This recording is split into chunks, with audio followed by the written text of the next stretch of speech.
ابقوا معنا مشاهدينا، نسافر بكم في طيات مختلف الفعاليات والنشاطات.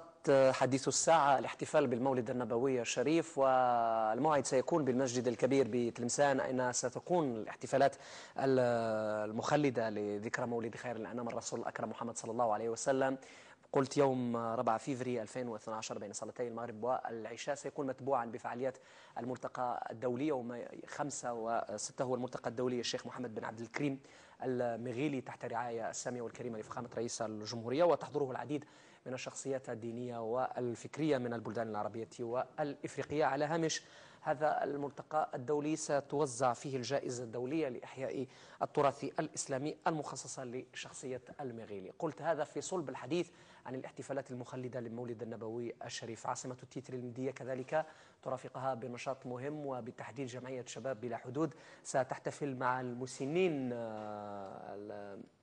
النزلاء دار المسنين بن شيكاو. سيكون فيه برنامج ثري راح نتحدثوا عليه مع السيد مختار السعدي العجال. مرحبا بك.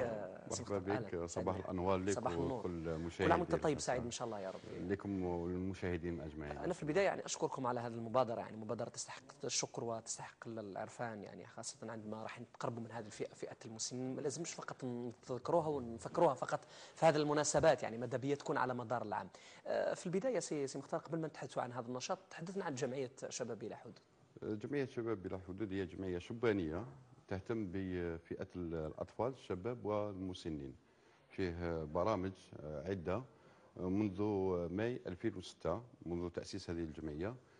تعودنا وضع نشاطات، برمجه نشاطات للفئات المختلفه، لانه فيه برنامج متواصل سنوي يخص فئه الاطفال في شهر جوان من كل سنه في العاب تجرى للاطفال.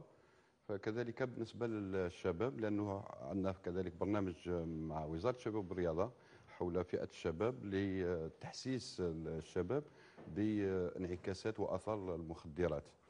وكذلك فيه برمجه العجزه والمسنين خاصه في بنشكاو، وين تم زيارات متكرره متعدده، ليست مناسباتيه وليست جمعيه شباب بلا حدود فقط، بل هناك جمعيات اخرى تساهم في نشاطات هذه الفئه.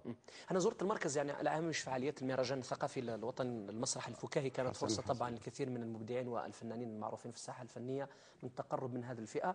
انا من خلالك يعني نمر ايضا رساله شكر لكل المشرفين على هذا المركز، يعني بالنظر لاهتمامهم بهذه الفئه، فئه العجزه. كيف سيكون الاهتمام يعني ونحن نتحدث عن المولد النبوي الشريف؟ تعودت الجمعيه كل سنه احياء المولد النبوي الشريف مع العجزه والمسنين، لأنه فيه حرارة، فيه نوع من أجواء احتفالية أسرية مع العجزة والمسنين. لأنه سبق كان العام الماضي جرينا التجربة، هو يوم كامل مع العجزة والمسنين خارج المركز وليس في المركز، لأنه بنشيكاو تبعد عن المدية المقر الولاية تقريبا 20 كيلومتر. نجلبوهم من المدينة، مدينة المدية، يفوتوا نهار تم. فيه برنامج كامل يومي من الفترة الصباحية إلى غاية السهرة، لأنه فيه حمام للعجزة والمسنين، وجبة الغداء جماعية مع الشباب، ثم في الفترة المسائية كذلك فيه احتفالية، لأنه في هذه السنة برمجنا عيد ميلاد للعجزة والمسنين. ثم يتم السهرة في سهرة المولد النبوي الشريف، وين تكون سهرة يعني تقليدية بالمدائح الدينية، بمشاركة فرق من الأناشيد، مثلا جمعية النور للأناشيد الدينية والوطنية اللي حتسهر معنا في هذه السنة، كذلك فرقة الشهاب للأناشيد بقصر البخاري، وفيه كذلك جمعيات أخرى ونشاطات متوازية في هذا اليوم. تقديم هدايا، تقديم هدايا، يعني فيه أهل الخير اللي محسنين وين يجيبوا هدايا يقدموها يد بيد للعجزة والمسنين في السهرة. أتصور يعني كيف هي الأجواء الاحتفالية مساكن احتفالية رائعة جدا. وين تكون العائلات تحضر معنا الاحتفال، وين يكون الطمينة، تكون الحنة، تكون الشموع، يكون أناشيد دينية، يكون كذلك مع الشؤون الدينية فيه إمام للتوعية في هذا اليوم، ويعطى كلمة بالمناسبة للعجزة والمسنين. شنو هو عددهم في داخل المركز؟ العدد هو حوالي 48. فيه 20 يعني مسن والعجائز. حتى المعروف عن هذا المركز أنه يستقطب حتى خارج حدود ولاية المدينة، خارج يعني حدود الولاية، من داخل الولاية ومن خارج الولاية.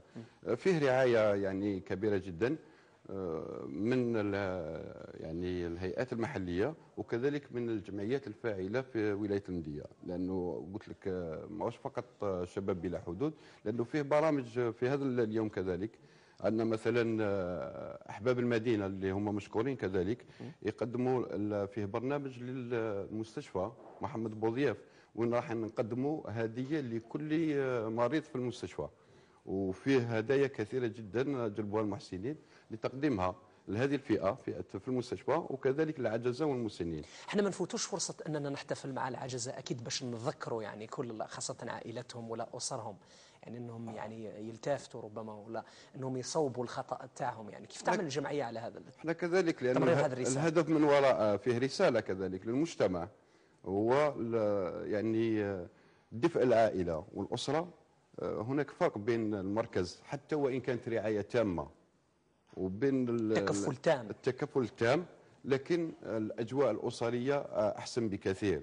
يعني للاحتفاظ على الأسرة الجزائرية اللي كانت متماسكة في الماضي، نلاحظوا أنه المركز فيه 48، يعني 48 أسرة تاركة يعني الوالد تاعها او الجد تاعها في المركز. نقولوا شحال من واحد يعني ربما تكاكا يعني في الاخر هكا واهتم يعني وعاود تراجع على الموقف تاعو، ثم المحافظه على الاسره كامله، لانه كي ينقص واحد في الاسره فيه يعني ينقص الحنين، تنقص كذلك الافكار، لانه احنا الشخص الكبير المسن يعني هو مضى تجربه كبيره جدا، يعني يقدر يمد فكره ويوجهنا نحو الطريق الصواب.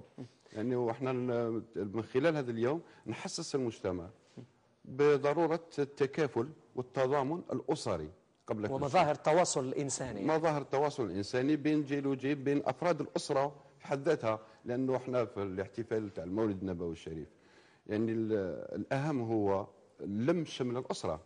نتمنى أن يتحقق وتتحقق غاية هذه الجمعية، لأنه عمل نبيل وإنساني تقومون به. أشكرك سيد مختار السعدي العجال، رئيس جمعية شباب بلا حدود المدية. إذن الوجهة ستكون ضمن الاحتفالات الخاصة بالمولد النبوي الشريف ومركز المسنين بن شيكاو.